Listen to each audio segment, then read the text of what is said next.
Hey there, folks. It's Andy, your local Salt Lake Realtor here. On today's video, I'm going to discuss the importance of a home inspection and how it fits into the buyer contingencies when you're making an offer on a home.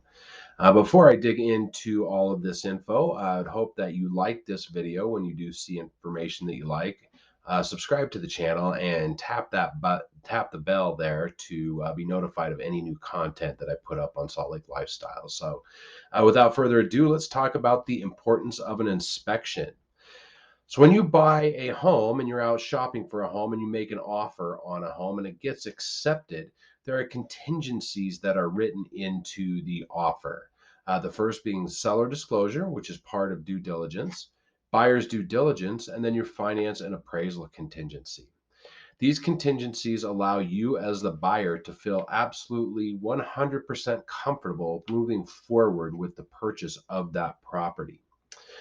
Just briefly, seller disclosure is where the seller, within about a week of an offer being accepted, the seller has about 7 days or so, depending on how you write it into the offer, to disclose to you as the buyer anything that the seller knows to be a problem or something that's not functioning correctly in the property.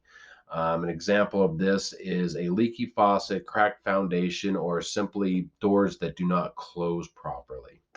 The next contingency is the due diligence. This is where you have the home inspected and research anything else you want to know about the property, like crime rates for the area. You can have the property surveyed, or feel for the neighborhood by walking the neighborhood or going around and knocking on the doors with the neighbors and getting to know them and see if these are the type of people you want to live around and you feel comfortable being around.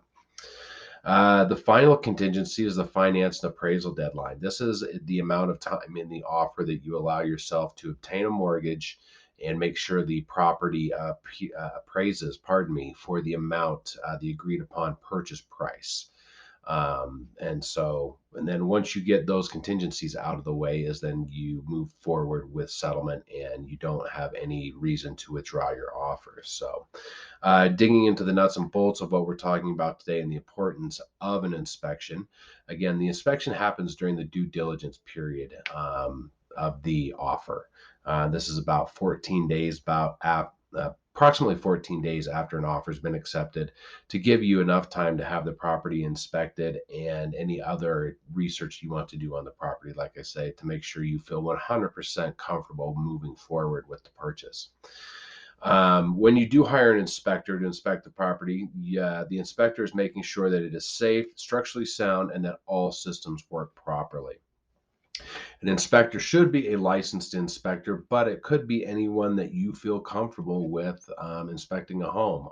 I've had listings where the buyer had just a good friend of hers that was a contractor come in and check out how the house was. If that's something you feel comfortable with, that is more than all right to have done.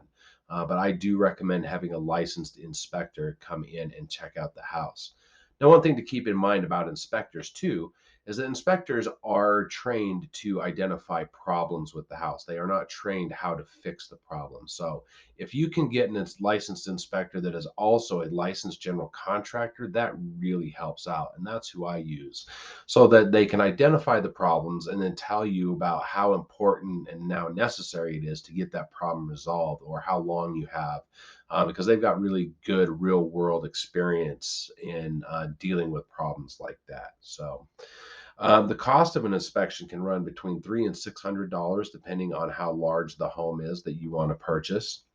What an inspection covers: an inspector will go through and check out the HVAC system, so your heater and air conditioner, all your electrical systems, make sure there's no cross polarization on your outlets, and that you have GFCI outlets around all of your water wet areas, faucets, and sinks. They're going to check the interior plumbing, make sure that your drains are draining properly. Water pressure as well, they check. They're going to look at the foundation and look for any cracks that might be present in the foundation. They're going to look for insulation up in the attic. They're going to check for cracked windows and doors, make sure that doors close properly and align properly. They're going to get up on the roof if they can. If there's snow or if it's raining, the inspectors will not get up on a roof and jeopardize their safety. But they will give, if they do have the opportunity to get up on the roof, they will go up and check for any peeling shingles, pardon me, uh, and attics, and then they'll check the attics, basements, and structural components like floors, walls, stairs, etc. If there's an area that is off limits, like a door is locked into a room, or there's like a big china cabinet in front of an outlet or a air return register, an inspector's not going to move it, and it's not going to try to get into that locked door, the locked room. If the door is locked, they just won't do it. So why get an inspection? So you need to get an inspection to evaluate the physical condition of the property and see if it's functionally sound and safe to live in. An inspector will identify items that need to be repaired or replaced, like a stove that doesn't work, air conditioner that doesn't cool, whether a light switch is broken or a closet door doesn't close completely as well. They will also estimate the remaining useful life of major systems, equipment, structure, and finishes. They're going to look at the manufacture date of a water heater, water softener, and your furnace and air conditioner, and go off of the manufacturer's recommended lifetime of those appliances and systems, and recommend whether you need to get a new one or not, or should expect to get one within the next 5 or 10 years, depending on how old that system is. They're going to identify safety and health issues like radon, asbestos. Asbestos is going to be more prevalent in houses, older homes that have popcorn ceilings that haven't been replaced. Lead paint, they can take paint chips and send it off to a lab and test for the existence of lead. Mold, and they will differentiate between surface mold and the insidious mold that like grows in your drywall and can be a major health concern. And then the other thing that we're seeing a lot of is testing for methamphetamine use.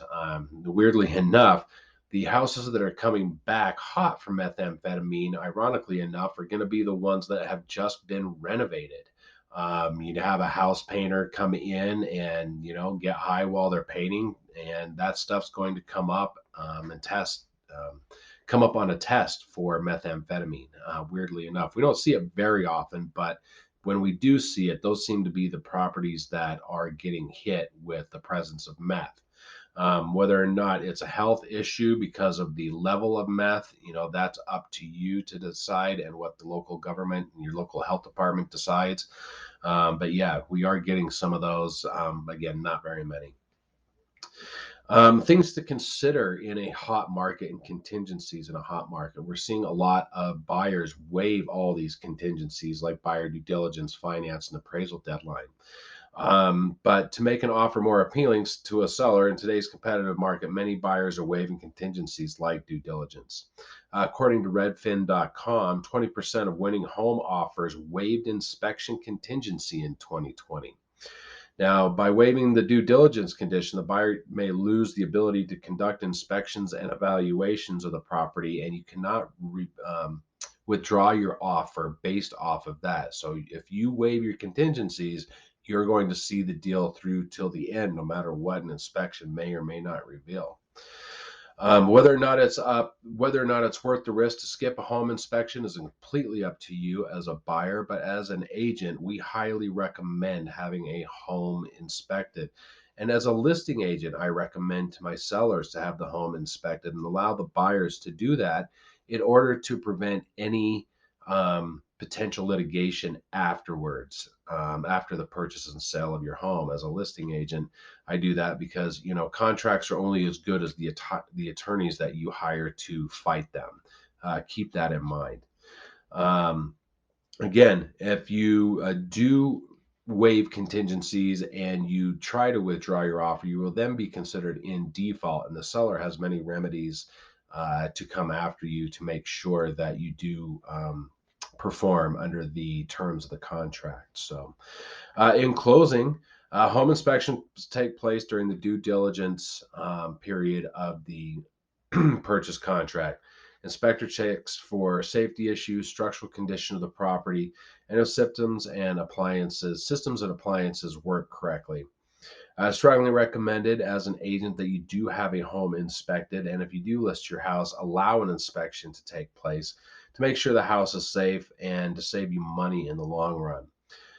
Saving money in the long run example is that if there are major issues that need to be addressed in order to meet safety standards of living, finding out ahead of time can allow you to put that financial burden on the seller. Again, uh, those contingencies are being waived, and a lot of sellers probably won't do a lot of repairs in this seller's market.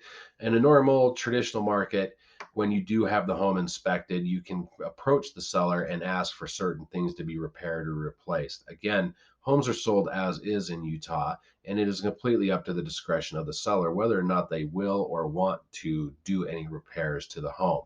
It's up to them. In a seller's market, pretty hard pressed to get them to do too much of anything, because someone can come up behind you and just make an offer without any contingencies at all. So again, this is Andy Duggins, and if you do like this video, I would hope that you do like it, subscribe to my channel, and tap that bell for any notifications for any new videos that I put out. This is Andy, your local Salt Lake Realtor. I hope this has been informative, and I look forward to hearing from you sometime soon. Bye-bye.